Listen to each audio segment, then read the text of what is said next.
بیٹی کی شادی میں جب رشتہ آئے تو بتا دو بھائی ہماری پرمپرا ہے, ہماری خاندانی روایات ہے, ہم لوگ پرلے درجے کے بے غیرت ہیں, کیونکہ جو گالیاں بعد میں ملیں گی وہ خود اپنے آپ کو دے دو, اللہ راضی رہے نا. کیا خیال ہے؟ لوگ آپ کو بے غیرت کہیں لیکن اللہ کہے غیرت کا کام کیا, تو اللہ زیادہ صحیح ہے. کیا خیال ہے؟ دیکھو میرے پاس اللہ کا دیا سب کچھ ہے, میں نے 4 شادیاں کی, فری پاکٹ میں نہیں ہوتی, فری پاکٹ میں نہیں ہوتی. لیکن جب میری بیٹی کی شادی تھی میں نے کہہ دیا تھا میں 1 روپیہ نہیں دوں گا, دلہن کا جوڑا بھی آپ بنا کے دو گے. لڑکے والوں کو بول دیا تھا میں نے, یہ رسم ہی غلط ہے, میں کچھ بھی نہیں دوں گا میں. تو کیا ہوا, انہوں نے تیاری کی, جو بھی جوڑا موڑا ہوتا ہے سب کچھ دیا انہوں نے. اس کے بعد نکاح میں نے مسجد میں پڑھایا, شام کو وہ آ گئے, 8-10 افراد آئے تھے, ان کے لیے کھانا کر لیتا ہے آدمی, اب اتنے بھی وہ نہ بنے. تو ظاہر آئے ہیں رخصتی کے لیے, تو کھانے کا ٹائم تھا, کے لیے ایک دیگ منگوا لی, بسم اللہ کریں, چلو بھائی. باقی ہماری بیٹی, ہم ساری زندگی اس کو دیتے رہے, کون روکے گا ہمیں؟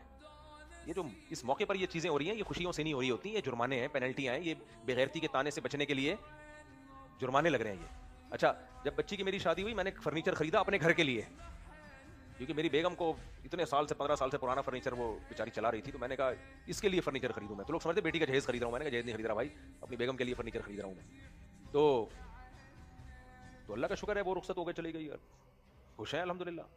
باقی بیٹی آپ کی جگر کا ٹکڑا ہے, دیتے رہو, جب چاہو, جب موڈ دل میں آیا کوئی گفٹ بھیج دیا, کچھ بھی دو نا, یہ کیا ہے؟ اس رسم کو ختم کرو, اس بے شرمی والی. لیکن اس کے لیے سسرال بھی خاندانی ہونا چاہیے نا. وہ خاندانی لوگ تھے, انہوں نے کہا وہ سمجھ دیندار تھے, انہوں نے کہا ایسے ہی ہونا چاہیے, ایسے ہی ہوگا. دوسری بیٹی کی بھی ایسی شادی کی میں نے, 1 روپیہ نہیں خرچ کیا اس کے اوپر. اور بیٹے کی شادی پہ ان کو نہیں خرچ کرنے دے رہا میں, لیکن ان کو سمجھ میں آ نہیں رہا ہے. میں ان سے کہہ رہا ہوں نہیں خرچ کرو, مت کرو بارات, مت کرو جہیز, خدا کے بندو, ہم پہلے اپنے گھر میں سب کچھ ڈال دیں گے, فرنیچر دیکھ لینا, اور کیش اماؤنٹ آپ کو پکڑاؤں گا. تو بیٹا ہمارا ہے تو ذمہ داری کس کی ہے خرچ کرنا؟ ہماری ذمہ داری ہے نا, یا تو وہ خود خرچ کرے یا ہم خرچ کریں, یا دونوں مل کے خرچ کریں, تو ہماری ذمہ داری ہے, ان کی نہیں ہے ذمہ داری ہے. تو بیٹے کی شادی کا طریقہ ہے, جاؤ کیش اماؤنٹ پکڑاؤ, نکاح پڑھاؤ, پتلی گلی سے نکلو, اور رخصتی کی ڈیٹ دو, 4-5 بندہ آئے گا, کھانے کے ٹائم پہ آ گیا تو کھانا کھلا دینا, کوئی اتنا بڑا ایشو نہیں ہے. اور اگر چائے کے ٹائم پہ آئے تو چائے پلا دینا, اور رمضان میں دوپہر کو آئے تو کچھ بھی نہیں کرنا. سموسے کے ٹائم پہ آئے تو سموسا کھلا دینا, بس اتنا کافی ہے. 4-5 بندے آئیں گے تو ہم رخصتی کر کے لے جائیں گے, ختم. پھر ولیمہ سوچتے رہیں, پہلے ولیمے کا پلان بھی نہیں کرو, پہلے جب پلان کرو گے پاگل ہو جاؤ گے.